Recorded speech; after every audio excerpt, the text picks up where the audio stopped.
मेरी मम्मी 3 साल पहले ट्रेन एक्सीडेंट में गुजर गई थी और मैं अपने मम्मी पापा की अकेली बेटी थी। मेरा नाम साहिदा है। हम लोग काफी साल पहले हैदराबाद शिफ्ट हो गए थे। यहाँ हमारे 2-3 फैमिली फ्रेंड्स के अलावा और कोई रिश्तेदार नहीं था। बस हम तीनों अकेले रहते थे। मम्मी के बाद हम सिर्फ 2 रह गए थे। घर में ही पापा ने जनरल स्टोरी की दुकान खोली हुई थी, जिससे हमारी इनकम होती थी। मम्मी के जाने के बाद मुझे भी तन्हाई महसूस होती थी। सुबह मैं स्कूल चली जाती थी। काम वाली सुबह घर की सफाई वगैरह करके खाना तैयार करके चली जाती थी। स्कूल से वापसी पर हम दोनों बाप बेटी साथ खाना खाते थे। मम्मी की कमी बहुत महसूस होती थी। इसी तरह 1 साल गुजर गया। मैं सोचती कि अगर मुझे मम्मी की इतनी कमी महसूस होती है तो पापा का क्या हाल होता होगा। मैं जवान हो रही थी। मेरा शरीर लड़की से औरत बन रहा था। फिर एक रात को जो हुआ उससे हम दोनों बाप बेटी की जिंदगी बदल गई। जुलाई की रात थी। बहुत तेज बारिश हो रही थी। बादल बहुत जोर जोर से गरज रहे थे। मैं अपने कमरे में सहमी हुई सोने की कोशिश कर रही थी, मगर डर के मारे नींद नहीं आ रही थी। अचानक से बादल बहुत जोर से गरजा तो मेरी चीज निकल गई और जल्दी से मैं पापा के रूम की तरफ भागी और पापा के बिल्कुल सामने जा खड़ी हुई। सब कुछ इतना जल्दी में हुआ कि मैं यह भी ना देख सकी कि मेरे पापा उस वक्त अपने बेड पर बिल्कुल गलत हालत में कुछ कर रहे थे। पापा को इस तरह देखा तो मेरे होश उड़ गए। मेरा मुंह खुला का खुला रह गया। मैंने बोला, सॉरी पापा, मैं डर गई थी, इसलिए जल्दी में दरवाजा बिना नॉक किए अंदर आ गई। इतनी देर में पापा ने अपने ऊपर बेडशीट डाल ली और घबराकर उठकर बेड पर बैठ गए और बोले, सॉरी बेटा कि तुमने मुझे इस तरह देख लिया। आ जाओ और यहाँ मेरे पास बैठ जाओ। जब बारिश रुक जाए तो चली जाना अपने रूम में। मैंने बोला, मैं अभी चली जाती हूँ पापा, आप डिस्टर्ब होंगे, आप कुछ कर रहे थे। लेकिन पापा ने जवाब देने की वजह मुझे हाथ पकड़कर अपने साथ बेड पर बिठा लिया। पापा, आपने कुछ नहीं पहना, मुझे शर्म आती है।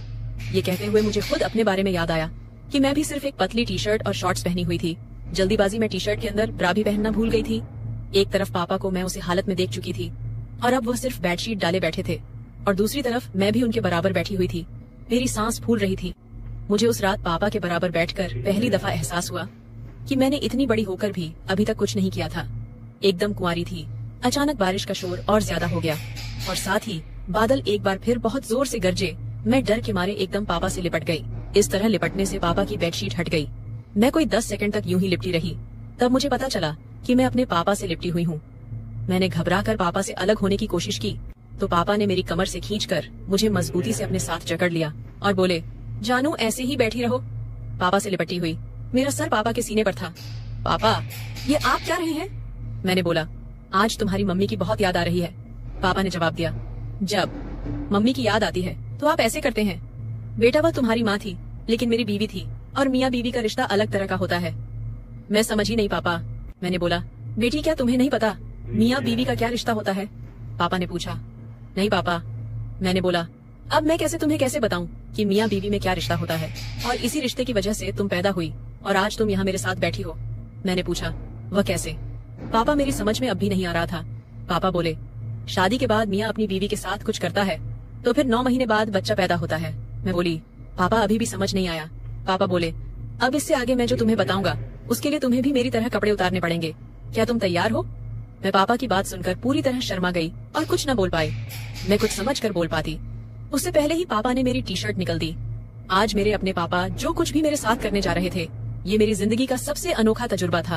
अब पापा अपनी बेटी के साथ वह करने जा रहे हैं जो पापा मेरी मम्मी के साथ करते थे और पापा फुल मस्ती में थे। मेरी नजरें पापा की नजरों से मिली और मैंने शर्म से आंख बंद कर ली। आज मैं अपने ही सगे अब्बू से यह सब करवा रही हूँ। हम दोनों बाप बेटी कुछ देर तक लिपटे रहे। फिर पापा ने मुझे रात भर प्यार किया। कुंवारी होने की वजह से पहले मुझे बहुत दर्द हुआ। मैं बहुत रोई और चिल्लाई, लेकिन धीरे धीरे पापा के प्यार करते रहने से मैं ठीक होने लगी। दर्द अब बिल्कुल खत्म हो गया था और उसकी जगह अब मुझे इतना मजा आ रहा था कि मैं बता नहीं सकती। पसीने में हम दोनों नहा चुके थे। तो दोस्तों, यह थी मेरी कहानी। अगर आपको पसंद आई हो तो लाइक कर दीजिए, दोस्तों से शेयर करना ना भूलें।